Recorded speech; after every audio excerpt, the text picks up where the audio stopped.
Hello, welcome to the Leaders as Coaches webinar. We are so happy that you're here joining us today. We have Dr. Dara Rossi, who is joining us today to present today's webinar. If you'll go ahead and move to the next slide, Dara. So here at Workplace Peace Institute, we have a Leadership Academy. Our leadership development courses are designed to optimize competencies in human behavior, really specifically around communication skills, conflict resolution, and diversity, equity, and inclusion and belonging. We believe that these skills are really critical to supporting leaders in creating workplace cultures where we can all thrive. We are really singularly focused on that idea of creating a workplace culture where all people thrive. And to thrive in the workplace, we know that we need to be in a constant state of learning, unlearning sometimes, and relearning. And that includes both as people who are, in formal leadership positions, as well as everyone in the organization, because we believe that everyone in the organization is a leader, because we all have the ability to influence change. So if you'll move to the next slide, please. So as I mentioned, our presenter today is Dr. Dara Rossi. Dr. Rossi is an instructor with the Workplace Peace Institute. She teaches our social and emotional intelligence course and in-person workshops. She is an ICF credentialed coach. She holds a master's degree in business administration, as well as a master's degree in dispute resolution. She's passionate about the personal and professional development of others and helps clients cultivate skills and behaviors that support their success, their impact, and fulfillment. She has coached on both established and emerging leaders across many industries. She currently serves on the board for the International Coaching Federation of North Texas. In addition to her coaching and consulting work, Dara teaches graduate leadership courses at universities and enjoys facilitating training and developing programs for a wide range of clients. What I really love about Dr. Rossi and why she's such an extraordinary collaborator with Workplace Peace Institute is that she's really interested and focused on bringing joy to the workplace. And I think that we can all agree that peace and joy go hand in hand. So with that, I'm going to pass this over to you, Dr. Rossi. Well, thank you, Robin, for that very lovely introduction. I am so glad you're here today, and I'm thrilled to be here today. Very excited about talking to you about leaders as coaches. It's becoming more prominent in the workplace, and we'll talk about why. We'll also talk about that joy that Robin was just talking about, because we're not real happy in the workplace. So we'll get to some of that. I work, in addition to coaching, I also work with leaders and I help them build their coaching skills. And what I hear from them, the feedback they're giving me, is that makes all the difference for them and for their teams. So I know it can be effective. Let's talk about our learning journey today. I really only have three big buckets that we're going to talk about. And the first one, I think, is if we're going to talk about leaders as coaches, we really need to know what coaching is. And we're going to put a definition around that. In addition, we're going to talk about why coaching's needed. I'm going to geek out just a little bit with some numbers, but not go too deep, but I just wanted to show you some information about why it's really needed in our workplace. And then finally, what I want to do is take a look at some of the key elements that leaders as coaches really need in order to be effective in that role. Okay, so let's take a look. What is coaching? I think we have to start with this before we can talk about leaders coaching, right? So if I say coaching, and I'm talking about professional coaching, I bet each one of you on the call today could come up with something in your mind, a word to describe, a word or two or a phrase to describe coaching. But really what I want to do is I want to look at the International Coaching Federation, their definition of it. And I'll just read this to you. Partnering with clients in a thought-provoking and creative process that inspires them to maximize their personal and professional potential. The process of coaching often unlocks previously untapped sources of imagination, productivity, and leadership. Now I'm going to ask you to read this again just to yourself and see what words stand out for you.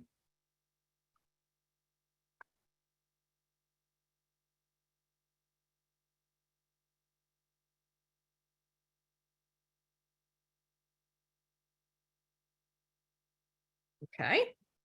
I picked some. Now, don't be worried if you didn't pick these. That's okay. But just to put some meaning around it, one of the first key words is partnering. It's a partnership when you're coaching. The second set of words I picked out was inspiring them to maximize. That is what a coach does. It inspires the coachee, the person they're coaching, to maximize their potential, use imagination, and through productivity. So, you know, I think that, and by the way, when I use clients, that could be a coworker, that could be a colleague, that could be a manager, that could be right. And so that client word can be replaced that way. If you're a manager, it might be your direct report as well. And anyway, so I just thought we'd take a look at this because it sets the stage for understanding what coaching is. That it's a focus on setting goals, on creating outcomes, and managing personal and professional change. We have to change personally in order for our profession to change in the profession, right? Because it's all about behaviors. So that's the definition we're working with. So let's talk about what coaching is and what it isn't. So let's start with what it is. First of all, it's a process. By the very nature of coaching, it's a process because it's that partnership. And it's a relationship with one another, right? And it's a relationship with that individual being coached. It really focuses on growth and development, right? Change and improvement, not necessarily coaching on management skills or any particular skills really, but it's about overall improvement. Coaching conversations also move the coachee forward, right? In thought and in action and behavior change. And it's really can be a very creative process. Remember imagination from that slide that we just looked at? Yeah, so it can be very creative in looking for action and performance. And it's helped people move forward in creative ways. So that's what it is. But what is it not? Coaching is not mentoring. Mentoring is, to be honest with you, much harder than coaching. Mentoring is where you mentor someone and you share your knowledge and all of your skills and your expertise and your experience, right? You're helping them grow and develop. A coach doesn't have to have the lived experience or that, be a subject matter expert to coach someone, right? Because they're coaching the person and not the problem. It's also not teaching or training.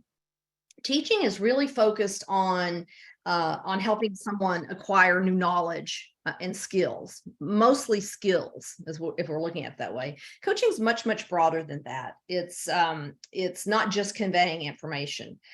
Coaches support employees to develop skills and knowledge, but they don't actually teach them. It's also not counseling. Counseling usually focuses on the past. That's the big difference between coaching and counseling. Counseling focuses on the past. And if you look right beside that, you see coaching is forward looking. It's looking forward. It's not consulting either. Consulting is where you pay this expert to come in and fix a problem for you, right? Give them some money, they come in, they fix the problem. That's not coaching either. And then last, it is not a quick fix. I told you it's a process, and that's exactly what it is. One time doesn't work, right? Consultants come in and fix a problem, and it's a one time and they're done sometimes. That's not the way it works with coaching. So just a little bit about what coaching is and what it isn't, and we've got a working definition with it now. So let's talk about coaching in organizations. So there's really 3 coaching modalities. And the first one is external coach practitioners. So that would be very much like what I do. I'm hired by organizations. I come in, I coach one to several leaders in the organization, right? It's usually a 6 to a 12-month engagement that I'm there. And I work with various leaders, and sometimes those engagements look different ways for different folks. Well, then there is the internal coach. So an internal coach is someone who's actually hired by the organization that is an employee. They're an employee of the organization. They have an office. If they're at the office, they have an office there at the organization. And they work with leaders one-on-one, and sometimes they do team coaching as well, but they are an employee. And then finally, there's why you're here today, that what we're talking about, that's leaders and managers using coaching skills, where they're coaching their direct reports or sometimes colleagues, right? And other folks inside the organization. So 35% of organizations use at least one of these modalities that I've just talked about. And 92% of really strong coaching cultures use all three. So if they have a coaching culture embedded in their organization, they're using all three of these. And to develop a coaching culture that's really sustainable and affordable, organizations need to leverage all three of these. Now, something interesting that's happening is the leader and manager as coaches is really starting to excel. And according to some research, more than 1 in 5 or 83% of organizations really plan to expand that scope with their leaders and managers in the next 5 years. That number keeps increasing, by the way. And I think, and one of the ways they're doing that is through L&D, the L&D department, or HR. They are really starting to look at coaching tools and resources to help their leaders be more effective coaches. And so that's something that's becoming more prominent. So why coaching? I love this quote by Lydia, who's the head of a large organization in Germany. And she says, I'm convinced that a company can only be as good as its employees are and how they function together as a team. That's why it's all the more important to weld this team together so that they can go through good and bad times. Now, I think you would agree with me. There's been some pretty bad times, and they don't seem to be really stopping right now. There's one thing after another.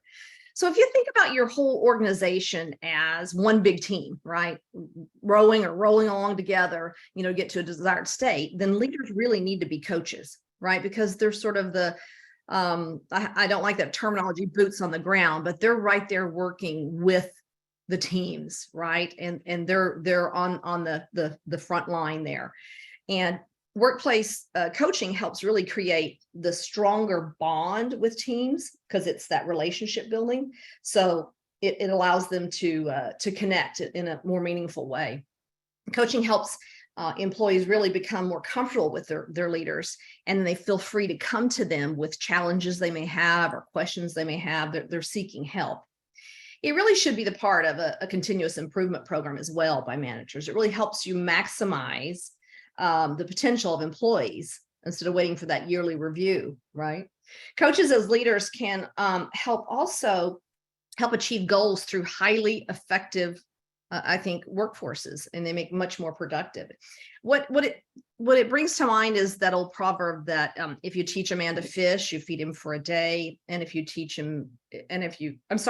a man a fish, you feed him for a day. And if you teach a man to fish, you feed him for a lifetime.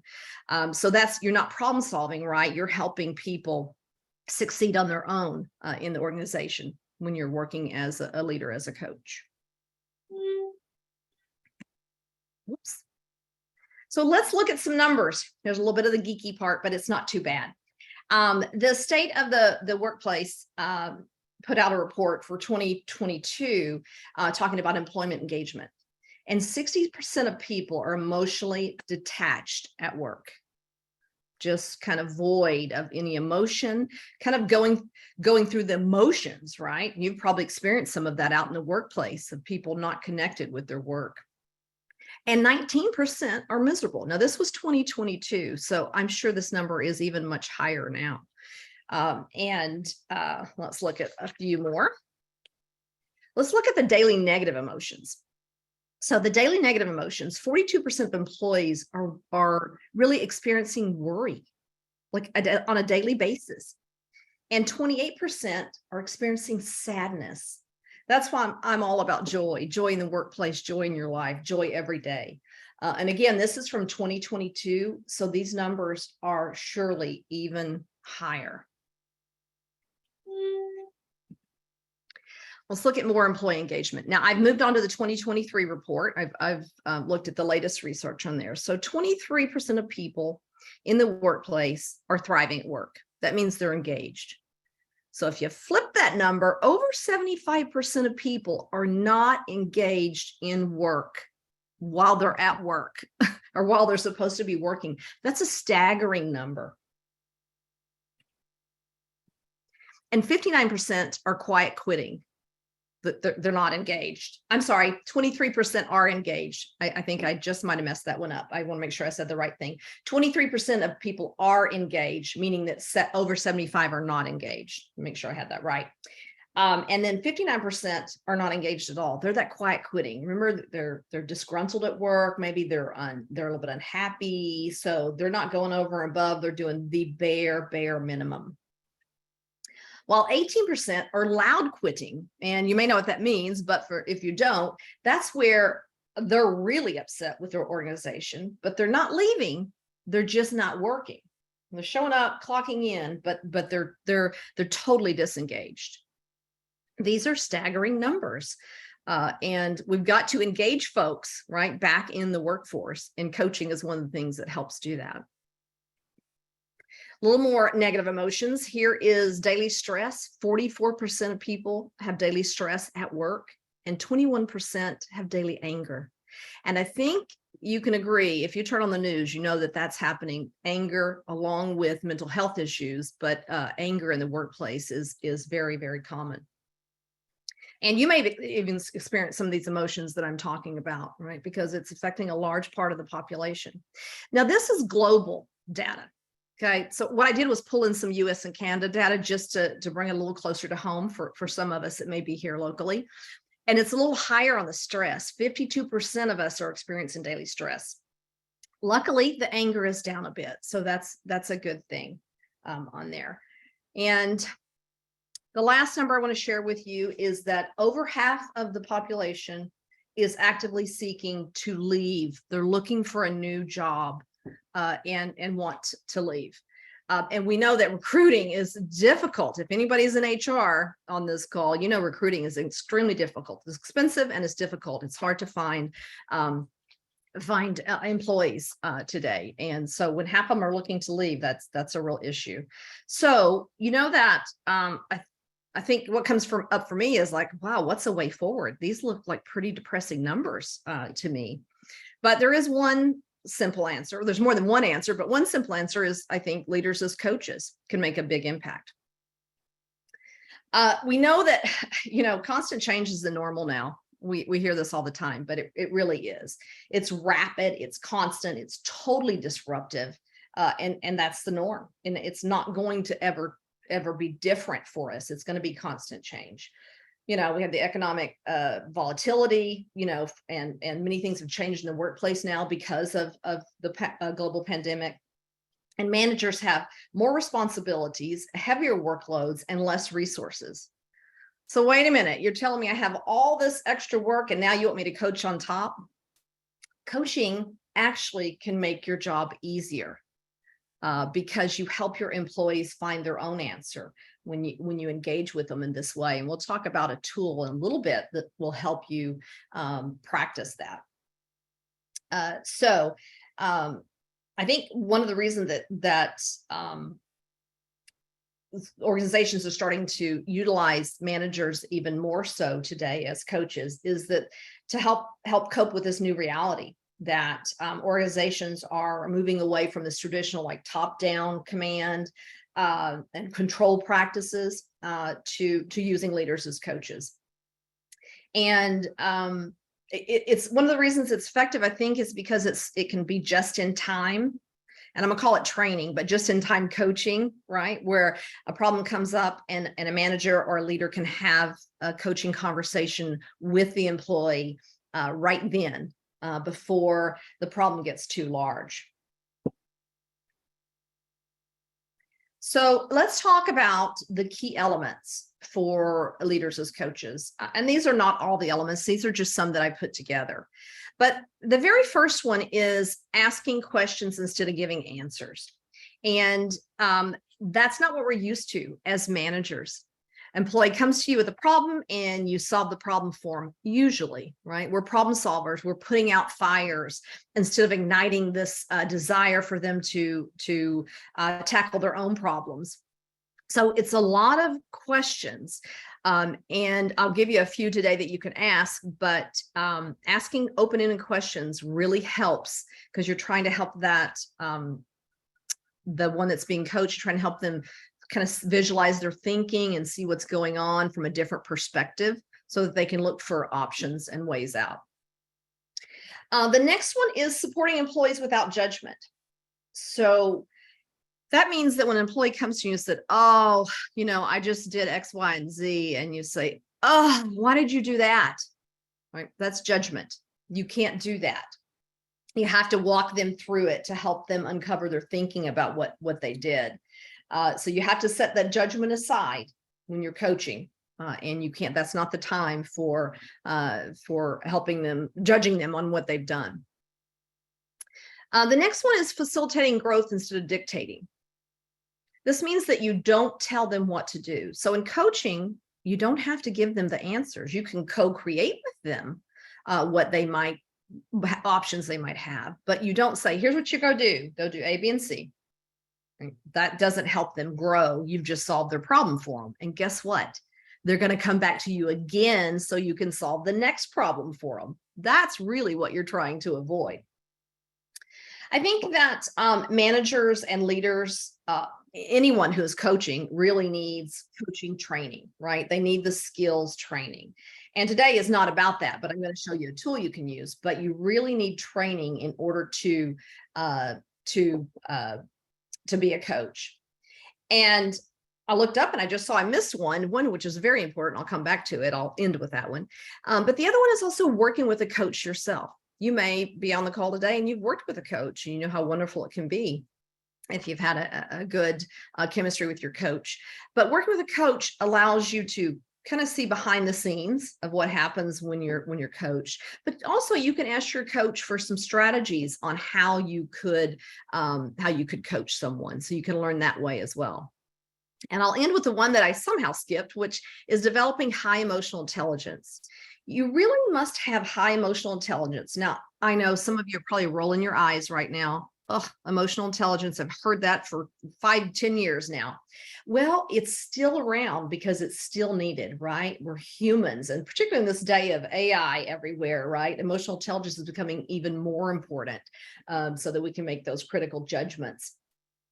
But it's necessary because emotions are in the workplace. Emotions are driving people. Why do you think people are disengaged? They're sad, they're worried, they're angry. Those are all emotions. And so you need to have a grasp of your emotions as well. I think it was 44% of employees feel stressed. Yeah, and 21% are angry. So very strong emotions in the workplace, and you need to have that emotional intelligence so that you can coach others through that. So speaking of emotional intelligence, I love this graphic here.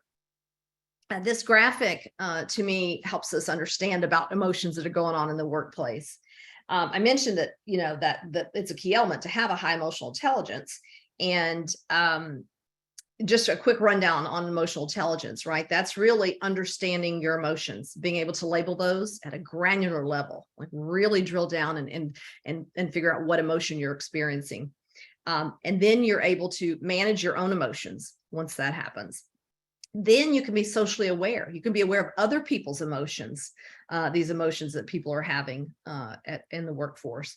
And once you can do all that, you can manage relationships. So all that fits together to really help you build and connect with people, to understand people, and to coach people.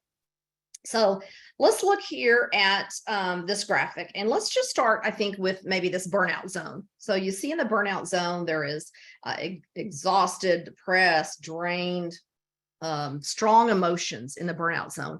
That means you have really negative energy and you have low energy. That's what's happening in the workplace right now for a lot of folks. If you move up to the upper left quadrant in the survival zone, that's negative energy, but it's also high energy because you're pumping away as fast as you can to just tread water and, solve the problems. You're stressed out, frustrated, anxious, angry. By the way, there's only 3 or 4, just a few emotions on each one of these. There are so many more that could be placed here. So you're in survival, right, mode. And then there's the performance zone. on the upper right quadrant. And that's high energy and high positivity, which is great. That's where you want to be because you're challenged, right? If you're challenged, you're engaged, you're connected, you're excited, you're ecstatic. There's joy, right, in what you're doing. And then at the bottom right-hand corner is the recovery zone, and that's low energy, and it's positive energy, but it's low energy. Now, the thing about this is we all experience these emotions, and there are people in each one of these quadrants where you work right now. Some of them may be leaning more in one quadrant than the other, but people move around and they're experiencing these. So having that emotional intelligence helps you understand what people are going through. And there's all sorts of emotions, right? But these are just a few here. The point here is that, you know, if you understand emotional intelligence, you're better equipped to help others with their emotional intelligence and to make connections. Okay, so now let's move to the tool I want to provide you with, and that's called the GROW model. And you can see here what it stands for: goal, reality, options, and way forward. Now, sometimes way forward is also called will. What will you do? Or what do I have the will to do? So you might see it that way. This is a pretty common coaching tool. So let's start with goal. That's the first thing you want to do, is find out what is going on. So what do they, I'm sorry, not what's going on, but what do they want? You got to find out what is their goal. What do they really want? So let's say that a direct report comes into your office and they say, it's making me crazy. My direct reports just keep coming into me and interrupting me all day long. I'm just going crazy. Okay, so you could tell them what to do, but that wouldn't be coaching. Instead, you're going to ask questions. And this is just a few that you could say. Let's pick that middle one. What do you want to change? And they say, well, I want my employees to be independent. I don't want them to come and interrupt me all the time. I want to have focus. Something to that effect. There's other questions you can ask. I put 3 here. I just picked that one to walk you through the model. Okay, so you want to move them into reality. So you want to find out what's happening right now. Where are they right now? So here's a couple of questions. So what is happening right now? You could ask them that. Or you might ask them, what would happen if things don't change? Well, if things don't change, I'm going to quit this job. I'm going to quit because I just can't handle it anymore. Right? But we don't want them to quit. So we start talking about options. Well, what could you do instead of quitting? And so they ponder for a little bit and they think about it and they come up with some options. They list out their options. And sometimes people have a difficult time coming up with options. You can co-create. You could suggest something and work together to build a few options. But then finally, you want to get them to move into action, right? Move them forward. Which way forward are they going to go? So you can ask them, what option do you want to try? Or when are you going to try this option you've picked? Or what support do you need? So you've taken them through this GROW model, and they've come up with their options, and they now have a plan of attack, if you will. They know when they're going to start it and which option they're going to try. Now, it's not a one and done. They're going to come back to you when that doesn't work, right? And you're going to go through it again. That's why it is a process. You can try this with your family, your friends, your spouse, your partner, whomever, and you can practice this. You can also get a lot of questions from the internet. If you just Google it, there's lots of questions under each one of these areas. It's a very popular model, but it's very simple to use. And once you practice it, it gets easier for you. So this wasn't formal training, but what I wanted to do really was to show you a coaching tool that you can use, and it's a simple model with they're very simple questions, and I caution you, make sure they're open-ended questions that you ask, so that you get whomever you're coaching, to think through the answer. And if you practice it, I think you'll find that it's a very helpful tool that you can use when you're a leader and you want to coach someone. So I hope you enjoy this framework, and thank you so much. I'll turn it back over to Dr. Short now. Thank you so much, Dr. Rossi, for sharing this. I love this GROW model tool, and I think it'll be really helpful for people when they put this into practice in their own workplaces. If you'll just jump to the next slide, I want to share with everyone that Dr. Rossi does teach an online course about emotional intelligence that I really want to encourage all of you to take a peek at. I'm going to drop the link in the chat in a few minutes, and you can take a look at the course where you can take a peek inside the course. Social and emotional intelligence is critically important. Humans are really complex. We are all on various stages of development. We bring this complexity and this myriad stages of development into our work. And we often look to our leaders to support us in these areas. And so it's really critically important that as leaders, we're developing all of the crucial skills that really go into understanding the dynamics of human behavior. And social and emotional intelligence is one of those really foundational skills that all leaders need to have high proficiency in. If you'll go to the next slide, I also want to share a little bit with you about dignity intelligence. Dignity intelligence builds on social intelligence, and it gives you the skills to really consistently and in high stress environments or high stress moments, respond and react to others, always holding and prioritizing the inherent worth and value of that person. So dignity intelligence takes those skills from emotional intelligence and then builds on them. And we have a course online on our website that you can also take a peek at here. I teach this course, and dignity intelligence is really something that I am particularly passionate about. And then one more slide.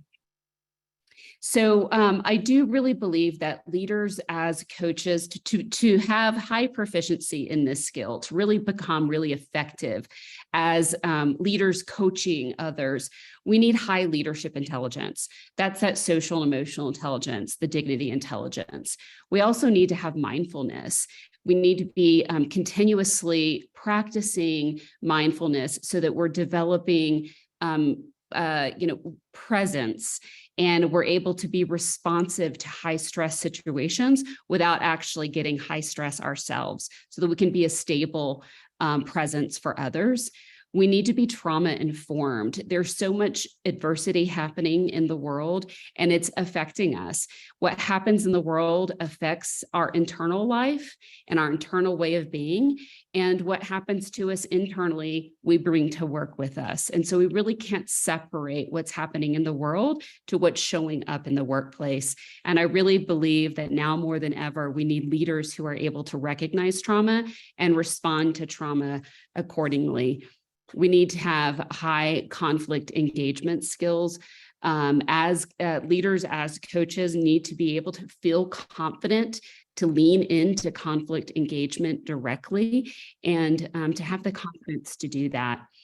We also need to have high proficiency in diversity, equity, and inclusion. So you can explore all of these courses that we offer that teach these skills on our website. Just go to workplacepeaceinstitute.com and navigate to the Leadership Academy. So that concludes our presentation today. I'm going to end the recording and then open this up for discussion if you all have questions for Dr. Rossi.